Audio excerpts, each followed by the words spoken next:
بسم اللہ الرحمن الرحیم۔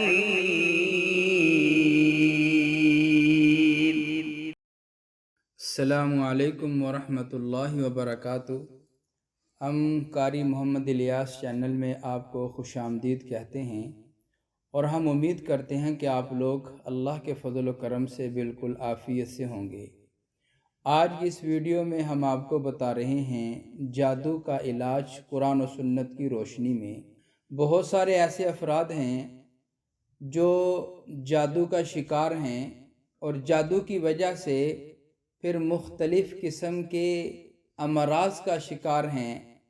مثلاً جادو کی وجہ سے سر میں درد رہتا ہے، جادو کی وجہ سے کندھوں میں کھچاؤ رہتا ہے، جادو کی وجہ سے ٹانگوں میں اکثر بوجھ اور درد رہتا ہے، جادو کی وجہ سے پورا نظام انہضام درست نہیں ہے، جادو کی وجہ سے پورا جسم جکڑا ہوا رہتا ہے۔ یہ تمام علامات اور تمام بیماریاں یہ جادو کی وجہ سے ہوتی ہیں۔ اگر آپ کو ان میں سے کوئی ایک مرض بھی لاحق ہے تو آپ سمجھ لیجئے کہ آپ پر کسی نے جادو کیا ہوا ہے۔ اس کا علاج کرنے کی فکر کریں کہ ہم کس طرح اس کا علاج کروائیں۔ تو جادو، نبی پاک صلی اللہ علیہ وسلم نے ارشاد فرمایا، السحر حق، جادو کا وار چل جانا، جادو کا اپنا اثر دکھا دینا یہ حق ہے۔ اس کی سب سے بڑی مثال یہ ہے، قرآن پاک میں 30واں پارہ سورہ فلق سورہ ناس اسی جادو کے متعلق اللہ کی ذات عالی نے نازل فرمائی ہیں۔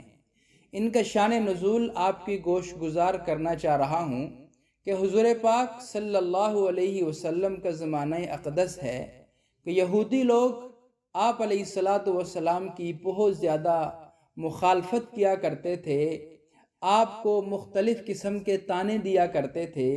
وجہ یہ تھی کہ آپ اللہ کی ذات عالی کی طرف لوگوں کو بلاتے تھے، تو لوگ اناد پر، دشمنی پر، ضد پر، انا پر اتر آئے۔ کبھی آپ کے راستے میں کانٹے بچھائے گئے، کبھی آپ کے جسم اطہر پر اونٹ کی اوجریاں ڈالی گئیں، کبھی آپ کو مختلف طریقوں سے ستایا گیا، کبھی آپ کی بچیوں کو ڈیورس دے دی گئی۔ اب یہ سارے حربے تھے کفار کے، یہودیوں کے، حضور صلی اللہ علیہ وسلم کی ذات عالی کو تنگ کرنے کے۔ جب ان کا کوئی بھی وار نہ چل سکا تو انہوں نے اس بات کا عزم مصمم کیا کہ ہم حضور پاک صلی اللہ علیہ وسلم کو بالکل جان سے مار دیتے ہیں۔ جان سے مارنے کا طریقہ کار انہوں نے جادو کی مدد سے حاصل کیا۔ اب یہ تھا کہ آہستہ آہستہ حضور پاک کو بیماری لاحق ہو جائے گی اور پھر 21 دن یا 41 دن میں آپ دنیا سے تشریف لے جائیں گے۔ یہودی لبید بن عاصم ایک بہت بڑا جادوگر تھا مکہ میں، اسے تلاش کیا۔ اسے تلاش کرنے کے بعد کہا، ہم تمہیں اتنا اتنا انعام دیں گے، آپ نے حضور پاک کے اوپر جادو کرنا ہے۔ وہ تیار ہو گیا، اس نے کہا ٹھیک ہے، میں آپ علیہ السلام پر جادو کر دیتا ہوں۔ اب جادو کرنے کے لیے اس کو چاہیے تھی حضور پاک کی کنگھی مبارک اور آپ کے سر مبارک سے اترے ہوئے بال۔ تو اس نے یہ بال اور یہ کنگھی لبید بن عاصم نے کسی طریقے سے اپنے پاس منگوا لی، حاصل کر لی حضور پاک کی۔ اب اس کے اوپر، اس کنگھی اور بالوں کے اوپر اس نے 11 گرے لگائیں اور 11 گرے لگا کر ان بالوں کو کنگھی میں لپیٹ دیا۔ کنگھی میں لپیٹ کر ایک ویران کنواں تھا، اس کنویں میں ان بالوں کو اور اس کنگھی کو ایک کپڑا لیا، اس میں لپیٹ کر رکھ دیا، اس کے اوپر وزنی پتھر رکھ دیا۔ اب ظاہر ہے جب اس نے گھیرا لگائی بالوں کو تو کچھ نہ کچھ اس نے پڑھا ہوگا، کوئی منتر جنتر پڑھا ہوگا، جس کی وجہ سے حضور پاک صلی اللہ علیہ وسلم کو بخار آ گیا۔ آپ علیہ السلام کے جسم اطہر میں درد شروع ہوا، کبھی کندھے میں درد، کبھی پنڈلی میں درد، کبھی سارا جسم درد کیا کرتا تھا، اور آپ اکثر بات بھول جایا کرتے تھے۔ تو ایک دن حضور پاک صلی اللہ علیہ وسلم نے اپنے گھر والوں کو بتایا کہ میں اکثر بات بھول جاتا ہوں، مجھے اچانک سے کیا ہو گیا ہے، بخار بھی آ گیا ہے اور بات بھی بولنا شروع ہو گیا ہوں۔ اللہ کو معلوم ہے کہ میرے ساتھ یہ کیا معاملہ ہو رہا ہے۔ جب طبیعت زیادہ بگڑنے لگی تو اللہ تبارک و تعالی نے 2 فرشتے آسمانوں سے زمین پر بھیجے جو حضور کے حجرہ مبارک میں تشریف لائے۔ ایک آپ کے سر کی جانب کھڑا ہو گیا، دوسرا آپ کے پاؤں کی جانب کھڑا ہو گیا۔ اب جو پاؤں کی جانب والا فرشتہ تھا اس نے پوچھا سر کی جانب والے فرشتے کو کہ حضور پاک کو کیا ہوا ہے؟ اس نے کہا جو سر کی جانب کھڑا تھا آپ کے اوپر جادو کیا گیا ہے۔ پھر اس نے پوچھا کہ کس نے جادو کیا ہے؟ اس نے کہا کہ لبید بن عاصم ایک یہودی ہے، اس نے آپ علیہ السلام پر جادو کیا ہے۔ اچھا بھائی وہ جادو رکھا کہاں پہ ہے؟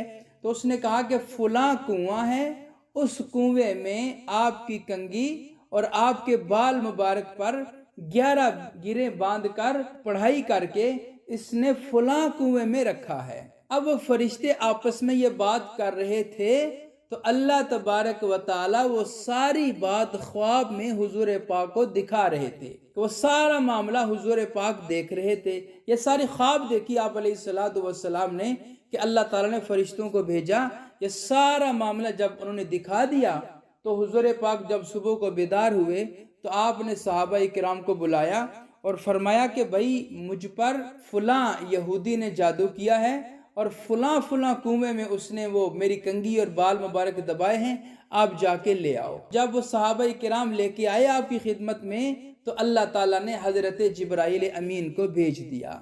جبرائیل امین کو بھیجا، فرمایا یا رسول اللہ، اللہ کی ذات عالی نے آپ کے علاج کے لیے، آپ کے جسم اطہر کو کھولنے کے لیے، آپ کی اس مرض کو دور کرنے کے لیے اللہ نے سورہ فلق، سورہ ناس، یہ 2 سورتیں 11 آیتیں نازل فرمائی ہیں۔ آپ ایک ایک آیت پڑھتے جائیں اور اس گرہ کو کھولتے جائیں۔ جب 11 گریں کھل جائیں گی ادھر 11 آیتیں بھی مکمل ہو جائیں گی اور آپ کے جسم اطہر سے جادو کے اثرات بالکل ختم ہو جائیں گے۔ حضور پاک صلی اللہ علیہ وسلم نے ایسا ہی فرمایا جس طرح حضرت جبرائیل امین نے بتایا۔ تو رسول اللہ صلی اللہ علیہ وسلم کے پاس حضرت ابو بکر تشریف فرما تھے، حضرت عمر فاروق تشریف فرما تھے، حضرت عثمان غنی تشریف فرما تھے، بڑے بڑے صحابہ کرام تشریف فرما تھے۔ تو سب نے کہا یا رسول اللہ، اس لبید بن عاصم یہودی کو ہم جان سے مار دیتے ہیں، اس نے آپ کے اوپر جادو کیا ہے۔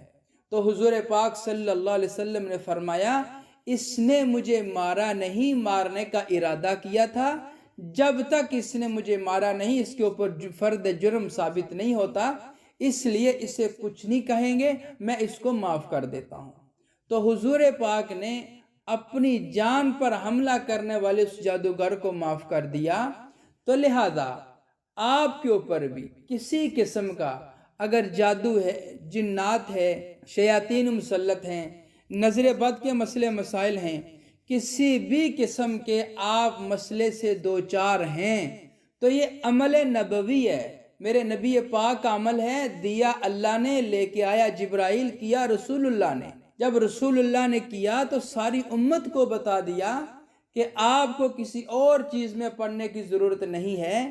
اگر کوئی جادوگر آپ کے اوپر جادو کے وار چلا دیتا ہے تو آپ سورہ فلق، سورہ ناس کو مضبوطی سے پکڑ لو، کبھی بھی آپ کے اوپر جادو کے اثرات نہیں ہوں گے۔ اب اس کا طریقہ کار آپ سماعت فرما لیں۔ آپ ایسا کیجئے، حضور پاک صلی اللہ علیہ وسلم کی جو روحانیت اور نورانیت تھی وہ ہم سے کہیں زیادہ تھی۔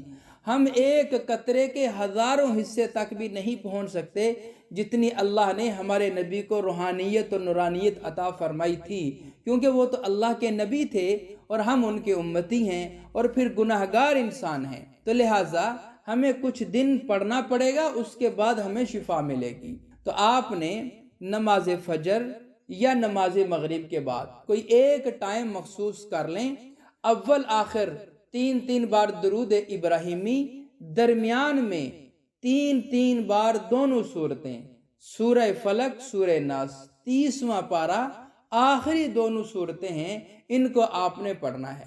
پڑھنے کے بعد پانی کے گلاس پہ دم کر کے وہ پانی آپ خود بھی پی لیں اور سارے گھر والوں کو بھی پلا دیں اگر گھر میں اثرات ہیں، اور اگر اکیلے فرد کو اثرات ہیں تو وہ خود اکیلا پی لے۔ صرف 7 دن آپ نے یہ عمل کرنا ہے، 7 دن آپ یہ عمل کر لیں، اس میں ناغہ نہیں کریں۔ اسی ترتیب سے آپ ہر روز پانی پی لیا کریں، انشاءاللہ العزیز کسی بھی قسم کا جادو ہوگا، کالا، پیلا، نیلا، ہر قسم کا جادو قرآن پاک کی ان 2 صورتوں کی برکت سے زائل ہو جائے گا۔ اور پھر سب سے بڑی بات یہ ہے کہ حضور پاک صلی اللہ علیہ وسلم کا معمول مبارک یہ تھا کہ آپ جب رات کو اپنے بستر استراحت پر آرام فرمانے کے لیے آتے تھے تو آپ دونوں صورتیں سورہ فلق، سورہ ناس 3 بار پڑھ کر اپنے دونوں ہاتھوں پہ دم کر کے اپنے پورے وجود کے اوپر ہاتھ پھیر لیا کرتے تھے، بلکہ اپنے بستر مبارک پر بھی دم کر دیا کرتے تھے تاکہ کسی قسم کا مجھ پر اثر نہ ہو سکے۔ تو اس لیے آپ یہ دونوں عمل کر لیں، پانی والا عمل بھی کر لیں، پانی کے گلاس پہ دم کر کے پانی بھی پی لیں، اور دوسرا عمل نبوی ہے، یہ ہمارے نبی کا بتایا ہوا عمل ہے، یہ عام عمل نہیں ہے۔ سونے سے پہلے آپ بستر پر بیٹھیں، بیٹھنے کے بعد آرام سکون تسلی سے، اگر آپ کو زبانی صورتیں آتی ہیں تو بہت اچھی بات ہے، اگر زبانی نہیں آتی تو اوپر سے دیکھ کے آپ پڑھ لیں، 3 بار درود ابراہیمی پڑھ لیں، عمل کا اثر اور عمل کی برکت ڈبل ہو جاتی ہے۔ درود ابراہیمی پڑھنے کے بعد 3 بار دونوں صورتیں پڑھ کر اپنے دونوں ہاتھوں پہ دم کر کے پورے وجود پہ ہاتھ پھیر کر سنت کے مطابق سو جائیں، انشاءاللہ العزیز اگر 100 سالہ پرانا جادو بھی ہوگا، میرا یقین کامل ہے قرآن پاک کی صورتوں پر انشاءاللہ العزیز وہ زائل ہو جائے گا۔ اللہ کی ذات عالی سے دعا گو ہوں کہ اللہ دنیا آخرت میں ہم سب کا حامی ناصر ہو۔ ہماری ویڈیو آپ کو پسند آئے اسے لائک کریں، شیئر کریں، ہمارے چینل کو سبسکرائب ضرور کریں اور ساتھ والے بیل آئیکن بٹن کو دبائیں تاکہ ہماری ہر آنے والی ویڈیوز کی اپڈیٹ آپ تک آسانی سے پہنچ سکے۔